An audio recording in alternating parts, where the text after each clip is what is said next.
Mike, is this information like, could have been useful 6 weeks ago? Do we get do we glean anything from something like this?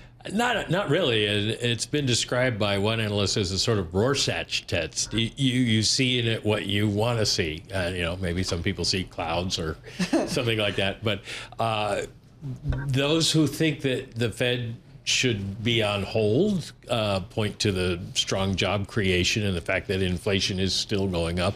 And those who think the Fed should be cutting can point to the unemployment rate, although this unemployment rate rose because of a large jump in the number of people looking for work. The labor force rose significantly. So can you explain that? Good reason. Well, it's just it's math. It's the denominator is higher. Well, I understand that, but why were more people looking for work? Why was we don't really bigger? know. There are some theories.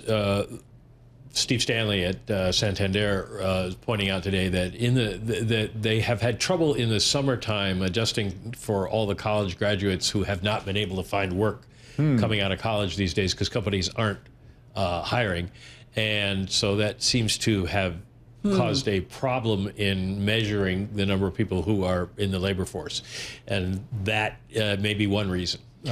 I don't have a good other reason, but there are a lot of people coming into the labor force according to these data. We also got weekly jobless today, right? We got weekly jobless, and at 220,000, it's pretty much where it was when we last left you back at the 1st of October. So the story is still the same: low, higher, low, fire. Low, higher, low, fire. It's interesting because we keep trying to figure out.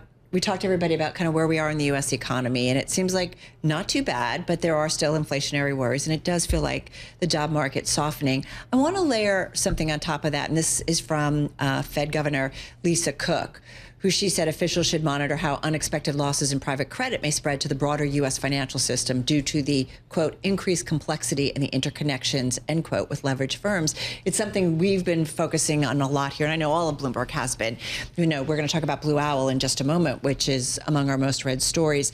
But how are, you were here during the financial crisis, and I don't want to say that the sky is falling, but what are the things that you watch to get an idea if there is stress in the financial system that might portend some problems? Well, I think the important thing about the financial crises is that they're never the same. We have one. Regulators patch the holes, and then we have a different kind. And now we're looking at private credit, which has grown tremendously. And it has also grown in the area where regulators don't have a good idea of what's going on. And that's what they're afraid of here, is the interconnections that might be among these lenders. The lenders say, we do extra due diligence because we're private, and we have to make sure that we're not going to lose money, so we make sure that the borrowers are okay. But we've seen some of these not work out.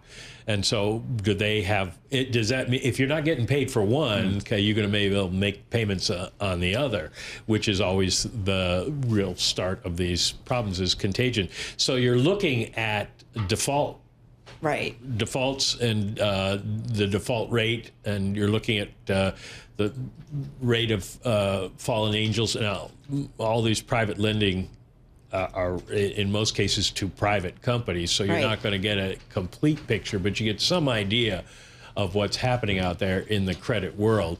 And then you can watch some of the interest rates that, what are people charging for subprime loans, and how does that maybe translate into a private equity. One thing I just want to ask you quickly, though, when a Fed governor starts to talk about this, I mean, I know this is what they're supposed to do, right? They're in touch with certainly the financial community. But I mean, I don't know. Should we read anything into it? I think there's a rising concern because of the overall state of the economy, but the Fed doesn't have a lot they can do about it because they don't have supervisory ability for this situation. So that maybe raising the issue is the best they can do to try to get people's attention on this.